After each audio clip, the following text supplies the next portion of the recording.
যে দেশের 28টি জেলায় আজকে এই প্রেক অপসারণ কর্মসূচি শুরু হবে এবং আমাদের এই পটুয়াখালীতে কিছুক্ষণের মধ্যেই প্রেক অপসারণ কর্মসূচি শুরু করবে বন বিভাগ।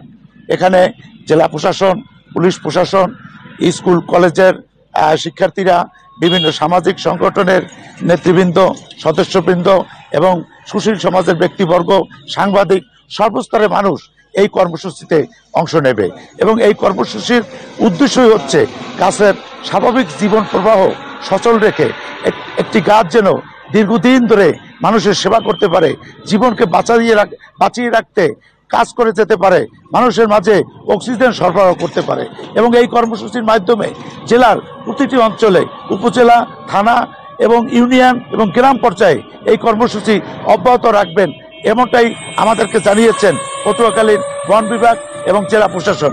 আমার কাছে এখানে আছেন পটুয়াখালী বিভাগীয় বন কর্মকর্তা জনাব মোহাম্মদ শফিকুল ইসলাম। আমরা এখন তার কাছে এ বিষয়ে জানতে চাবো যে তারা এই কর্মসূচিকে এগিয়ে নেওয়ার জন্য কি কি উদ্যোগ নিচ্ছেন। আপনি আমাদেরকে একটু জানান যে আপনারা কেমন করে এই কর্মসূচিটাকে সফল করবেন। ধন্যবাদ আপনাকে।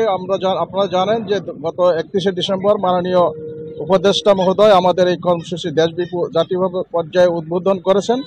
তারই ধারাবাহিকতা আমরা 28টি জেলায় উদ্বোধন করে যাচ্ছি। আমরা জানেন উপকূলীয় বন বিভাগ পটুয়াখালীর আওতাধীন 2টা ডিস্ট্রিক্ট, আমাদের পটুয়াখালী এবং বরগুনা, 2টি ডিস্ট্রিক্টেই আমরা পর্যায়ক্রমে উপজেলা পর্যায় পর্যন্ত আপামর জনসাধারণকে নিয়ে আমরা এই কর্মসূচি অব্যাহত রাখবো ইনশাআল্লাহ। আপনারা জানেন গাছ একটি জীবন্ত জিনিস, এই গাছকে যাতে ঠিকভাবে বেড়ে উঠতে পারে, প্যারাক মেরে এটাকে আমরা যাতে পঙ্গুত্ব বরণ না করাই, সেই সচেতনতাটুকু আমরা যাতে বৃদ্ধি করতে পারি, আপনাদের এই চ্যানেল আই বা মিডিয়ার কাছে আমাদের এই ধন্যবাদ আপনাকে। যেমনটি বলছিলেন, আসলেই গাছের জীবন বাঁচিয়ে রাখতে হবে, গাছ যাতে দীর্ঘদিন এই প্রকৃতিকে সেবা দিয়ে যেতে পারে, প্রকৃতির মাঝে অক্সিজেন ছড়িয়ে যেতে পারে, এমনটাই মনে করছেন পটুয়াখালীর সর্বস্তরের মানুষ।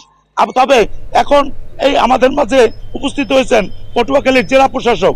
তিনি আমাদেরকে জানাবেন যে জেলা প্রশাসনের পক্ষ থেকে তারা কি উদ্যোগ নেবেন। আমাদের কাছে আছেন পটুয়াখালীর গতিশীল জেলা প্রশাসক জনাব আবু হাসনাত মোহাম্মদ আরফিন। আপনি পটুয়াখালী জেলা প্রশাসনের পক্ষ থেকে এই কর্মসূচিকে কিভাবে এগিয়ে নেওয়ার পদক্ষেপ নিয়েছেন? ধন্যবাদ আপনাকে। আপনি জানেন যে পরিবেশ সুরক্ষায় এবং বৃক্ষ রক্ষায় আমাদের এই যে কর্মসূচি, এটি অত্যন্ত প্রয়োজনীয় আমাদের জন্য। পটুয়াখালী একটি উপকূলীয় জেলা, সারাক্ষণ এই জেলায় বিভিন্ন প্রাকৃতিক দুর্যোগের সম্মুখীন হয়ে থাকে। সুতরাং বৃক্ষ আমাদের যেমন জীবন ধারণের জন্য অত্যন্ত প্রয়োজন, কারণ বৃক্ষ আমাদের অক্সিজেন সরবরাহ করে থাকে, সেরকম আমাদের যে বনভূমি রয়েছে পটুয়াখালী জেলায়, সেগুলো আমাদের বিভিন্ন প্রাকৃতিক দুর্যোগ থেকে আমাদেরকে রক্ষা করে থাকে।